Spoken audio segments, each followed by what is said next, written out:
네, 오늘 우리가 함께 나눌 하나님의 말씀의 본문은 시편 105편 17절에서 22절까지의 말씀입니다. 시편 105편 17절로 22절까지의 말씀, 우리 한 절씩 나누어 읽겠습니다.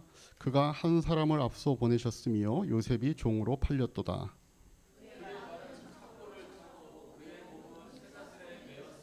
곧 여호와의 말씀이 응할 때까지라. 그의 말씀이 그를 단련하였도다.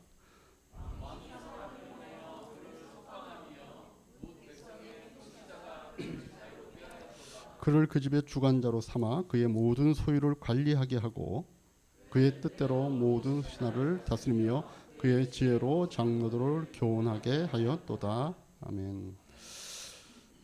말씀 나누기 전에 한 번 더 우리 앞뒤 옆에 분들하고 하늘복으로 축복하십시다. 하늘복 많이 받으십시오. 인사합시다. 하늘복 많이 받으십시오. 많이 받으십시오. 네. 예배 시작 전에는 조마조마했어요. 우리 5명이 예배 드리는 거 아닌가? 일찍 교회에 오시기 바랍니다. 자, 오늘 본문 우리가 잘 아는 구약의 인물 중 한 명인 요셉에 관한 내용입니다. 요셉은 창세기만 나오는 게 아니라 오늘 읽은 이 시편에도 요셉의 그 상황에 대한 그런 시가 있어서 오늘은 이 시편에 있는 본문을 갖고 요셉의 이야기로부터 우리가 말씀을 출발하려고 합니다. 요셉은 우리가 교회 생활 좀 해보신 분들이면 친숙하게 잘 알고 있는 그런 인물 중 한 분입니다. 꼭 교회 다니지 않아도 요셉 그러면 대부분 사람들이 그런 사람 정도 이렇게 알고 있는데, 근데 의외로 요셉이 우리가 성경의 인물 가운데 좀 오해할 수 있는 그런 특성을 갖고 있는 그런 분 중에 한 분입니다. 요셉 그러면 보통 사람들이 어떻게 이해하냐면 꿈의 상징, 그죠? 그래서 꿈을 가지고 있었던 소년, 또 위대한 비전의 사람으로 보는 견해가 많기 때문에 그렇습니다. 아마도 그런 이유는 요셉이 이른 나이에 꾼 2번의 꿈 때문에 아마 그런 것 같아요. 우리 창세기 37장 이제 요셉의 이야기가 시작되는 그 창세기에 가서 같이 한번 그 내용을 보시면 되겠습니다. 37장 5절에서 9절까지 우리 한 절씩 또 나누어 보십시다. 한 번은 요셉이 꿈을 꾸고서 그것을 형들에게 말한 일이 있는데 그 일이 있은 뒤로부터 형들은 그를 더욱더 미워하였다.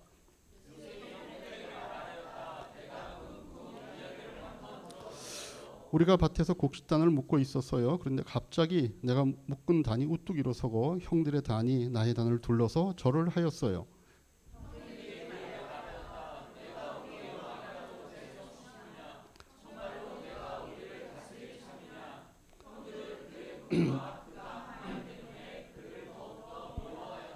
같이 봅니다. 얼마 뒤에 그는 또 다른 꿈을 꾸고 그것을 형들에게 말하였다. 들어보셔요. 또 꿈을 꾸었어요. 이번에는 해와 달과 별 11개가 나에게 절을 했어요. 요셉이 꾼 꿈에 대한 이야기입니다. 그런데 우리가 요셉을 이 꿈으로 인해서 꿈의 사람이다. 또 그의 인생의 마지막이 애굽의 총리가 되는 이런 성공의 모습으로 이렇게 드러나 있기 때문에 이 꿈과 연결돼서 그를 비전의 사람이다. 이렇게 많이들 이제 이해하고 있는데, 근데 정작 성경이 그리려고 하는 요셉의 인생에 대한 얘기는 이런 우리가 갖고 있는 생각하고는 좀 달라 보입니다. 왜냐하면 성경은 좀 요셉을 다른 각도에서 사실은 그려냅니다. 그래서 오늘 우리가 성경이 그려내고 있는 그 요셉의 그 인생에 대한 얘기로부터 오늘 말씀을 좀 이제 나누려고 하는데, 앞서 말씀드렸다시피 요셉은요, 이 2번의 꿈을 꾸는데 여러분 보셨듯이 모두가 다 형들이 자기 앞에 와서 다 무릎을 꿇는 그런 내용의 꿈입니다. 근데 실제 상황은 어떻게 됩니까? 오히려 형들의 미움을 받아서 죽음의 위기에 처했다가 겨우 살아나는데 애굽의 노예로 팔려가게 됩니다. 팔려가서는 그의 신실함으로 인정을 받았지만 자기가 노예로 있는 그 집의 주인이면서 그 집에 그 보디발이라고 하는 그 이집트의 왕의 경호대장, 이 사람의 아내의 유혹을 받습니다. 근데 요셉은 하나님을 두려워했기 때문에 자신의 믿음을 지켜서 그 유혹의 현장을 벗어나죠. 근데 어쨌든 그 일로 누명을 쓰고 이제 감옥에 갇히게 됩니다. 감옥에서 만난 그 왕 바로의 신하들의 꿈을 해몽을 해준 덕분에 나중에 바로의 꿈도 해석을 해주게 되고 그 보상으로 이집트의 총리까지 되게 됩니다. 근데 그런 결론 때문에 우리가 그를 이제 꿈의 사람이고 믿음을 가진 사람이고 승리한 사람이라고 하는 선입견을 이제 갖게 되는 겁니다. 근데 이런 결론에는 좀 간과해버린 논리적 모순이 하나 있습니다. 그게 뭔가 하면 여러분들 꿈을 꾸고 싶은 대로 꾸는 사람은 없죠. 혹시 이 가운데 그런 분 계십니까? 난 오늘 저녁에 이런 꿈 꾸고 싶어. 그래서 나는 내가 막 슈퍼맨처럼 막 하늘을 날아다니면서 악당을 물리치고 오늘 하루 중에 참 보기 싫은 사람이 있었는데 내가 꿈에서 그 사람을 응징하리라. 뭐 이렇게 마음을 먹고 꿈을 꾸면 그런 꿈을 꾸십니까? 만약 원하는 대로 꿈을 꿀 수 있으면 영화관은 망할 겁니다. 좀 굳이 영화가 볼 필요 뭐 있어요? 자기가 꿈에서 다 보고 싶은 거 다 보는데. 그래서 꿈은 꾸고 싶은 대로 꾸어지는 것이 아닙니다. 꿈은 철저히 수동적입니다. 내 의지와 관계없이 일어나는 현상입니다. 이게 무슨 얘기인가 하면 요셉은 스스로 자기가 지금 갖고 있는 비전과 소원대로 자기의 인생의 목적을 이끌어갈 수 있었던 사람이 아니라는 겁니다. 그래서 우리는 요셉을 꿈을 가진 사람이고 믿음을 가진 사람의 모델이라고 얘기할 수가 사실은 없는 거죠. 자 보세요. 요셉은 어느 날 자기도 모르게 꿈을 꿨습니다. 근데 자기가 생각에 너무 말도 안 되는 꿈이에요. 그러니까 아무런 스스럼 없이 그걸 형들에게 얘기를 한 겁니다. 만일 그 꿈의 내용대로 모든 형들이 어느 날 자기 앞에 다 와서 무릎을 꿇는 것이 자기의 야심이고 자기의 목표라면 그 함부로 어떻게 얘기할 수 있겠어요? 당연히 시기와 질투와 미움을 받을 게 뻔한데 오히려 감추고 숨겨서 그 일이 사실될 때까지 은밀하게 진행할 거 아니겠습니까? 근데 그냥 자기가 그냥 꾸게 된 꿈이니까 또 너무 말도 안 되고 어처구니가 없으니까 그냥 그걸 툭 얘기를 해버린 거예요. 근데 형들 입장에서 어때요? 평소에도 이 아버지의 편애를 받던 놈인데 가뜩이나 그래서 미운 털이 박혀 있는 놈인데 꿈까지 그렇게 꿨다고 막 떠벌리니까 야, 저놈은 그대로 둬서는 안 되겠다. 이번 기회에 아예 죽여버리자라고. 왜냐하면 여러분들 그 창세기 보시면 알겠지만 요셉은 그 형들과 같은 어머니가 아니잖아요, 그죠? 다른 어머니의 핏줄이기도 하고, 그러니까 그 야곱의 그 가족들의 관계가 복잡합니다. 그 동생을 그러면 더 사랑해야 될 텐데 아버지의 편애를 받으니까 아주 그냥 저놈 눈꼴 사나워 이렇게 하고 있는데 막 꿈까지 자기들이 다 나중에 자기 앞에 절한다 이런 꿈을 막 얘기하니까 야 저놈 그대로 둬서는 안 되겠다. 저거 아예 죽여버리자. 그래서 실제로 죽이려 했습니다. 근데 형제 중 한 명이 그래도 우리 피부 친제 우리가 죽이지 말고 우리가 저는 팔아버리자. 이래가지고 마침 지나가고 있던 노예 상인에게 요셉을 팔아버려서 요셉의 신분은 졸지에 노예가 되는 겁니다. 그런 요셉의 상황에 대해서 성경이 뭐라고 얘기하고 있을까요? 창세기 39장 2절, 3절, 23절 우리가 같이 한번 이어서 읽겠습니다. 시작. 여호와께서 요셉과 함께 하심으로 그는 형통하다. 그의 주인 애굽 사람의 집에 있으니 그의 주인이 여호와께서 그와 함께 하심을 보며 또 여호와께서 그의 범사에 형통해 하심을 보았더라. 간수장은 그의 손에 맡긴 것을 무엇인지 살펴보지 아니하였으니 이는 여호와께서 요셉과 함께 하심이라. 여호와께서 그를 범사에 형통하게 하셨더라. 지금 여러분 이제 아멘 하셨잖아요. 왜냐하면 거기 형통하다라고 하는 말 때문에 그런 것 같아요. 이제 이런 성경의 표현 때문에 또 많은 분들이 요셉을 비전을 갖고 있는 사람이다 이런 해석이 결과적으로 나왔는데 사실 이거는 결론적인 해석입니다. 실제로 보면요, 여기서 분명히 말씀 가운데 형통한 자가 되었다라고 되어 있지만 실제로는 이 말이 무색할 정도로 이 표현이 나올 때마다 요셉의 상황은 더 나빠지는 겁니다. 요셉은 충성했지만 노예가 되었고 감옥에 갔고 착고에 차이고 몸은 쇠사슬에 매여 되는 겁니다.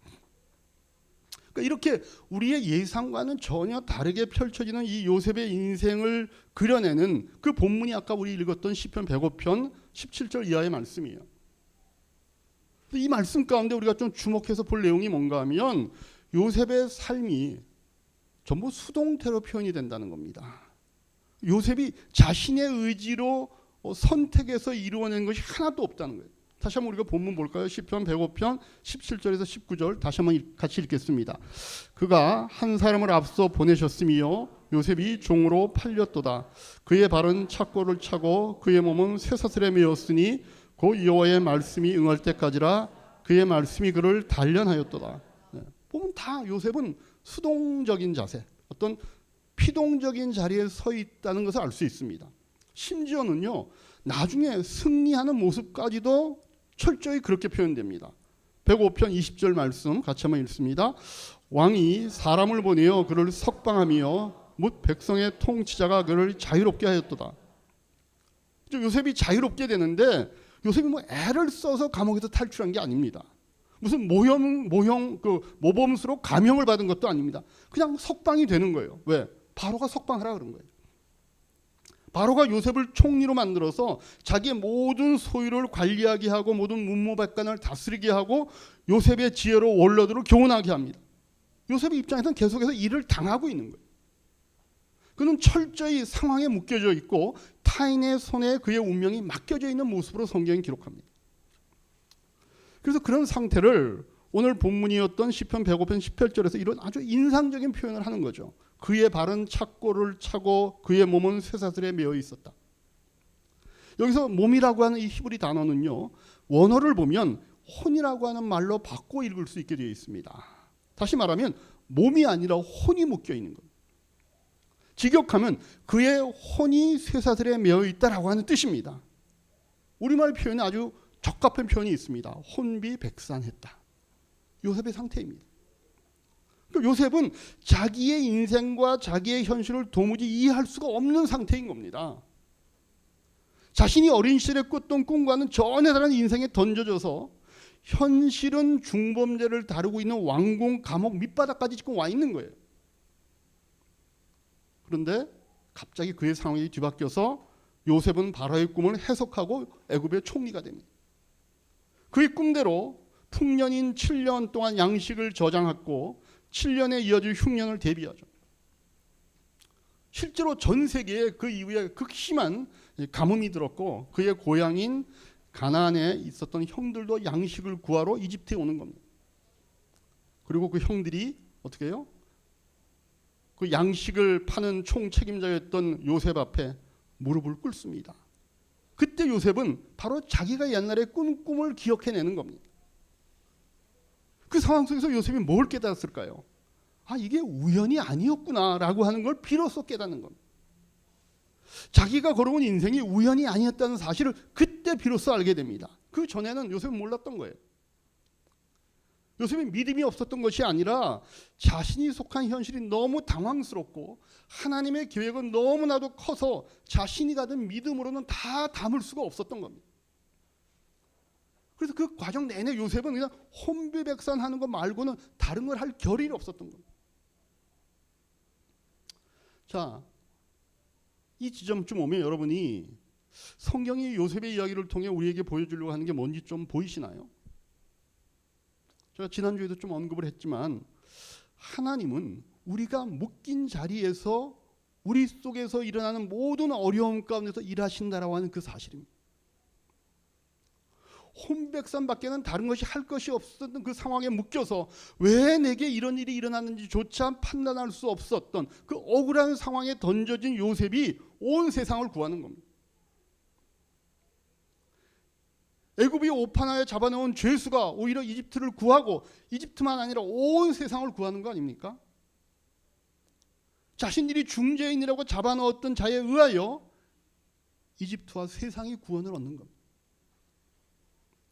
조금 더 확장해 보면 이렇게도 얘기할 수 있습니다. 형들은 요셉을 팔아먹어서 구원을 받는 것입니다. 말이 안 되지 않습니까? 그들이 미워해서 죽이려다가 팔아먹었던 자가 망하지 않았을 뿐만 아니라 오히려 그로 인하여 엄청난 기근에서 자신들이 구원을 얻는 겁니다. 아이러니죠. 요셉은 억울하게 붙들려 왔는데 혼비백산에서 그래서 묶여 있는데 총리가 되는 겁니다. 이게 말이 안 되는 얘기가 벌어지는 거죠. 이런 역설과 이런 괴리, 이런 우리의 기대와는 다른 하나님의 이 일하심을 우리가 기억할 수 있어야 된다는 얘기입니다. 우리 생각에 그렇게 흘러가서는 안 될 일들이 벌어지잖아요. 어떻게 그런 일이 그렇게 변할 수 있는 겁니까? 이유가 있죠. 하나님은 창조의 하나님이시며 창조란 없는 데서 새 것을 만들어내는 일이기 때문에 그렇습니다. 죽음의 자리였던 십자가가 부활의 생명을 낳는 자리가 되게 하시는 겁니다. 그런 하나님께서 요셉의 인생의 반전을 만드시는 것은 사실 아무것도 아닌 거죠. 오히려 요셉이 처했던 혼비백산한 상황은 그의 결말을 더 돋보이게 하는 역할을 했을 뿐입니다. 그 하나님을 우리가 믿는 것이고 그분을 우리의 아버지라고 부르는 특권을 우리가 갖고 있는 것입니다. 그렇습니다. 여러분, 우리 요셉의 이야기는요, 성경에서 말하려고 하는 요셉의 이야기는 꿈의 사람 요셉을 소개하려는 것이 아니라 요셉의 인생에 담긴 하나님의 꿈을 얘기하려고 하는 겁니다. 요셉이 혼비백산한 상황에도 불구하고 그 꿈을 이뤄가신데 전혀 문제 삼지 않으시는 하나님을 보여주는 얘기가 요셉의 얘기입니다. 그 하나님이 우리 인생 중에도 동일하게 역사하심을 잊지 않게 하기 위한 이야기가 성경에 나오는 요셉의 진짜 이야기입니다. 여러분, 세상에 살아가는 우리에게 두려움이 있죠. 여러분, 우리가 두려움을 느끼는 것은 그 일이 간절하고 중요하기 때문입니다. 그렇죠? 별 볼 일 없는 일, 아무것도 아닌 일이 안 되는 걸 보고 두려워할 사람은 없습니다. 뭐 그렇겠구나 이렇게 넘어갑니다. 두려움이 오는 이유는 그 일이 너무 중요하기 때문입니다. 간절하게 되었으면 좋겠다는 마음인데 문제가 안 될 것 같이 보이기 때문에 두려워하는 겁니다. 그런데 우리가 처해 있는 이런 환경과 우리의 살고 있는 현실은 우리의 한계와 부족함을 드러내기 때문에 우리에게 두려움이 생기는 거죠. 무언가 의미 있고 성공적인 결과를 내기 위해 갖춰야 할 조건을 우리는 하나도 안 갖고 있는 듯한 느낌을 받는 겁니다. 속칭 유전자 복권이라고 불리는 부모로부터 물려받은 좋은 DNA도 내겐 없는 것처럼 보이고 잘생긴 것도 아닌 것 같고 스펙도 그저 그렇고 남과 비교해서 우월한 것보다는 부족하고 못난 것이 더 두드러지는 이런 모습 상태가 우리는 불안하고 두려웁니다. 왜? 내가 갖고 있는 꿈, 내가 갖고 있는 소원, 내가 갖고 있는 목표는 이 모습으로는 이루기에는 너무 멀어 보이고 그러나 그것은 나에게 정말 간절하고 필요한 것처럼 그것은 포기할 수 없기 때문에 그렇습니다. 뿐만 아니라 그런 현실 가운데서 하나님을 믿어야 한다는 사실이 내게 무슨 의미가 있는지도 막막할 때가 있습니다. 교회를 나가긴 나가는데 신앙이 현실을 이기게 해준다는 데 대한 확신도 너무 쉽게 약발이 떨어지는 모습을 우리는 종종 경험합니다. 내 영적 체험과 믿음의 유효기간이 너무 짧은 겁니다. 은혜는 받았는데 은혜의 유효기간은 우유의 유통기간보다도 더 짧죠. 사실 우리의 인생살이에 그런 막막함과 두려움을 불러일으키는 그 문제의 뿌리는 어디로부터 오는가? 죽음으로부터 오는 거예요. 우리의 모든 두려움은요, 죽음의 그림자로부터 만들어진다라고 합니다. 우리 마음에 품고 있는 원망, 비난, 오해, 수치, 그것의 진짜 주인은 다 죽음입니다. 내 존재가 사라지는 거예요. 이러다가 내가 아무것도 아닌 것이 되는 것이 아닌가라고 하는 그런 소멸과 무의미가 주는 두려움이 우리 마음속에 있는 것은 죽음이 그 밑에 뿌리를 내리고 있기 때문에 그렇습니다. 그런 세상이 갖고 있는 가장 강력한 무기인 죽음과 그 죽음이 파생하는 다양한 그림자인 인생의 걱정, 불안, 오해, 억울함 속에 두려워 떨고 있는 우리에게 성경을 통해 하나님이 하시는 얘기가 무엇입니까? 그럴 리가 있겠느냐라고 하는 말씀입니다. 내가 너희를 만들었는데 너희가 어떻게 소멸되겠느냐? 너희가 어떻게 무의미해지겠느냐? 너희가 어떻게 죽음에 지겠느냐라고 하나님이 우리에게 말씀하시는 거예요. 어떻게 사망과 두려움 따위가 내가 만든 나의 형상을 지닌 너를 가둘 수 있겠냐라고 하나님이 우리에게 말씀하십니다. 마태복음 그래서 6장 25절에서 30절 말씀을 예수님께서 하시죠. 같이 한번 한 절씩 보십시다. 그러므로 내가 너희에게 말한다. 목숨을 부지하려고 무엇을 먹을까 또는 무엇을 마실까 걱정하지 말고 몸을 감싸려고 무엇을 입을까 걱정하지 말아라. 목숨이 음식보다 소중하지 아니하니야. 몸이 옷보다 소중하지 아니하니야.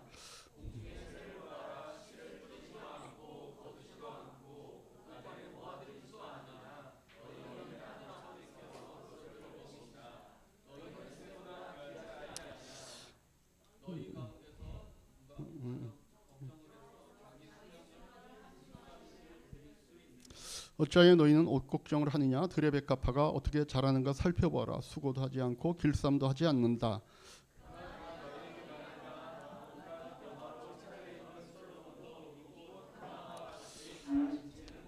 같이 봅니다.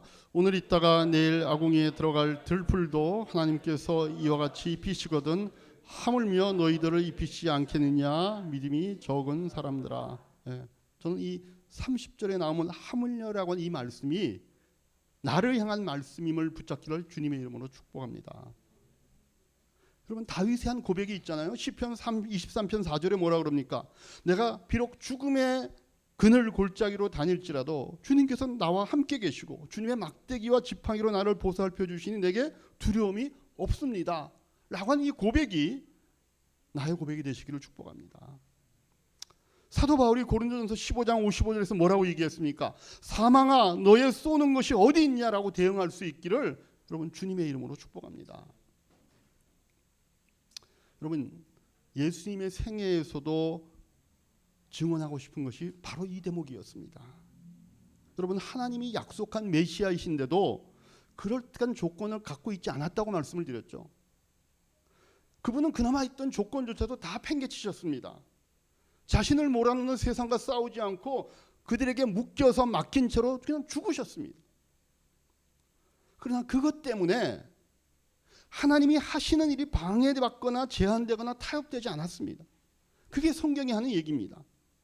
여러분들 보세요. 히브리서 5장 7절에서 10절, 예수께서 육신으로 세상에 계실 때에 자기를 죽음에서 구원하실 수 있는 분께 큰 부르짖음과 많은 눈물로써 기도와 탄원을 올리셨습니다. 하나님께서는 예수의 경외심을 보시어서 그 간구를 들어주셨습니다. 그는 아드님이시지만 고난을 당하심으로 순종을 배우셨습니다. 그리고 완전하게 되신 뒤에 자기의 순종하는 모든 사람에게 영원한 구원의 근원이 되시고 하나님께서 멜기세덱의 계통을 따라 대제사장으로 임명을 받으셨습니다. 이 말씀을 보면 결국 예수는 승리했다는 얘기를 하잖아요.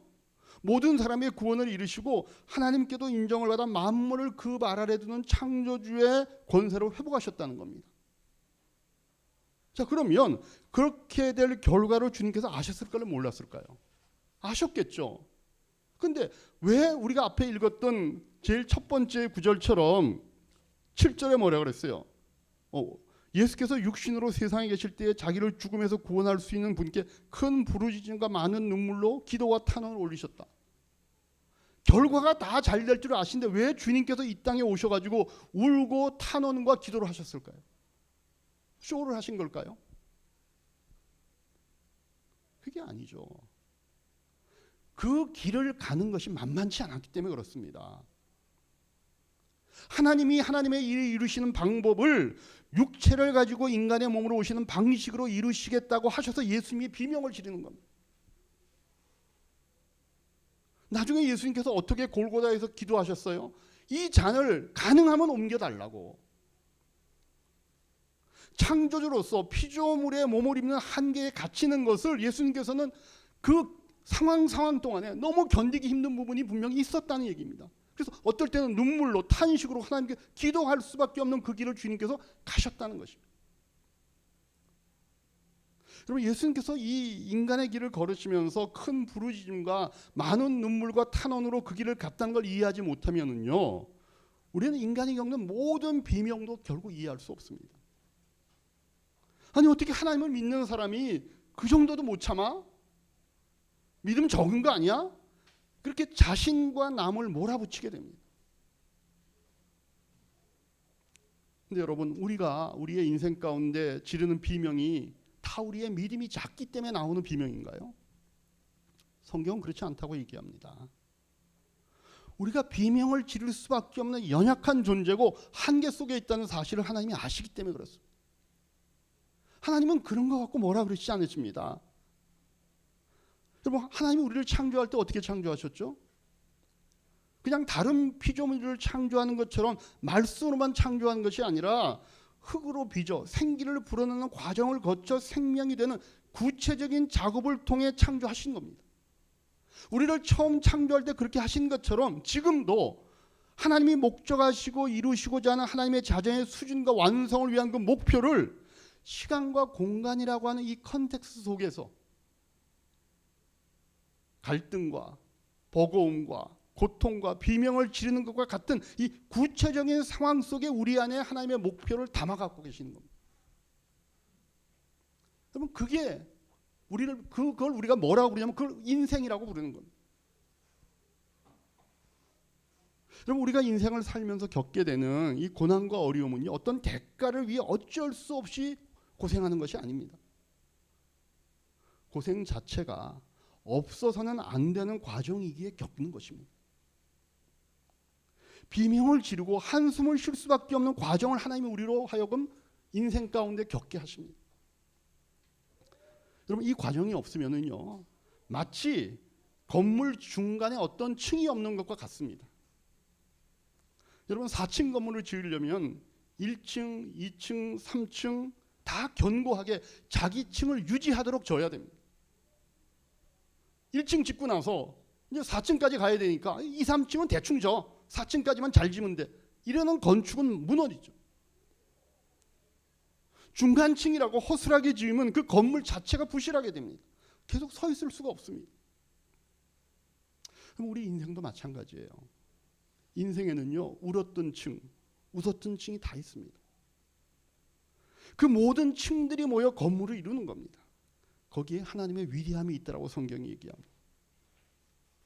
인생의 각 과정은요, 잘했고 못했고 옳고 그르고 유능하고 무능하고 자랑스럽고 부끄럽고 같은 모든 과정을 통해서 성장에 필요한 바닥과 무대가 되어주는 겁니다.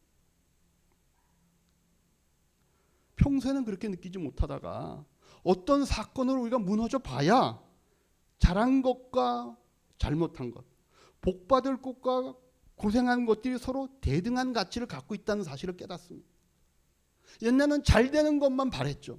그걸로만 내가 유익을 얻고 그걸로만 내가 성공한처럼 보이는데, 아니요. 무너져 보면요, 지금 내가 잘못하고 있는 거, 망한 거, 내가 억울한 것도 내가 성공과 기쁨이 있을 때와 동일하게 내 인생에 어떤 바닥을 만들고 있다는 사실을 우리는 경험하게 됩니다. 아니, 오히려 그게 더 큰 것을 나타내기 위해서 이런 일이 있어야 된다는 사실까지도 깨닫는 겁니다. 그래서 인생이 그런 것이다라고 하는 것을 알고 있는 성도는요, 사도 바울이 한 것과 같은 이 고백을 우리의 고백으로 할 수 있게 됩니다. 바울이 로마서 5장 3절에 뭐라고 얘기합니까? 내가 환난 중에도 즐거워한다. 환난이 만들어내는 독특한 우리의 인생의 지혜들이 있어요. 그게 우리의 인생을 단단하게 만들어요. 그 위에 다른 인생의 우리의 멋진 부분들이 피어나게 하는 무대가 되어주기 때문에 그래요. 여러분, 컨텍스트 없이 텍스트를 담을 수 없습니다. 컵이라고 하는 컨텍스트가 없으면 물이라고 하는 텍스트가 담길 수 없는 겁니다. 그렇게 우리의 믿음과 은혜와 사랑과 진리와 명예와 존귀함과 지혜와 관대함과 배려라고 하는 우리의 인생의 이런 텍스트는 현실 상황이라는 컨텍스트 속에 담겨야지 살아나는 겁니다. 우리의 실존, 시간, 공간, 개인의 인생과 역사를 가지지 않으면, 이런 컨텍스트가 없으면 하나님이 우리 안에 담기를 원하시는 텍스트가 담길 것 자체가 없어집니다. 우리는 이런 존귀한 텍스트가 담길 컨텍스트가 만들어지는 시간들을 기다릴 수 있어야 됩니다. 이게 시간이 필요한 일입니다.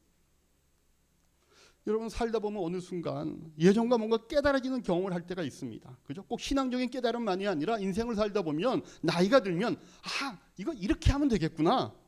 이제 내가 이거 뭔지 알겠다. 내가 이렇게만 하면 이제 실패하지 않아. 내가 이거 어떻게 하는지 알았어.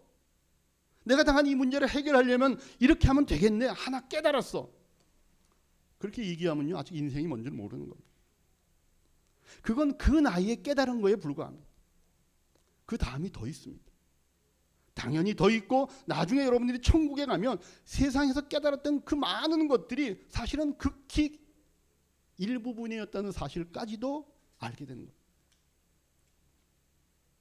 우리에게 닥쳐오는 이 상황, 인생의 무대라고 하는 이 컨텍스트를 만드는 그 모든 과정을 하나님이 다 쥐고 계신다고 얘기합니다. 요셉이 내 인생이 이제 반전이 되었구나라고 깨닫는 그 모든 과정을 하나님이 쥐고 계셨던 겁니다.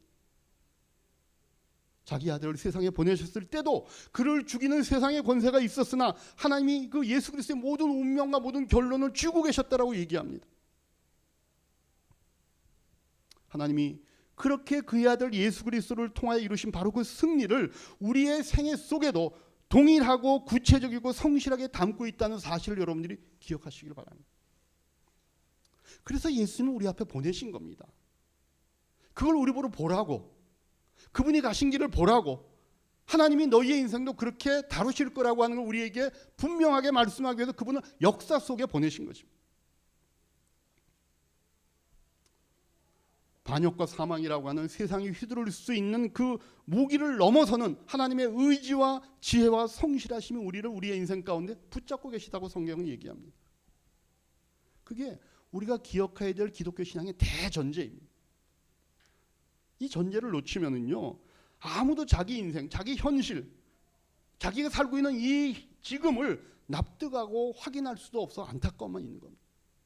답답하고 고통스럽고 억울하고 지겨운 인생살이로 갈 수밖에 없습니다. 여러분, 성도로서의 인생은요, 그래서 누구를 이기는 싸움이 아니라 누가 더 하나님이 만드시는 형상에 접근하는가의 싸움입니다. 마태복음 5장 46절 48절 같이 한번 읽겠습니다. 너희가 너희를 사랑하는 자를 사랑하면 무슨 상이 있으리요? 세리도 이와 같이 아니하느냐? 또 너희가 너희 형제에게만 문하면 남보다 더하는 것이 무엇이냐? 이방인들도 이같이 아니하느냐? 그러므로 하늘에 계신 너희의 아버지의 온전하심 같이 너희도 온전하라. 네. 너희가 너희를 사랑하는 자를 사랑하면 이방인보다 나을 게 뭐가 있느냐? 이방인도 그렇게 하지 않느냐? 하늘의 아버지의 온전하심 같이 너희도 온전하라. 굉장한 말이죠. 이게 사람에게 인정받는 윤리를 얘기하는 게 아니라 하나님의 형상을 담는 인생을 우리가 살고 있다는 얘기입니다. 물론 그렇게 산다고 세상에서 쉽게 보상을 얻을 수 있다고 생각해서는 안 됩니다. 오히려 우리는 요셉같이 진실에서 비난을 받을 수 있고 성실하게 혼비백산할 수 있습니다. 그러나 그러는 과정을 통해 하나님의 일은 이루어져 간다라고 성경이 얘기합니다.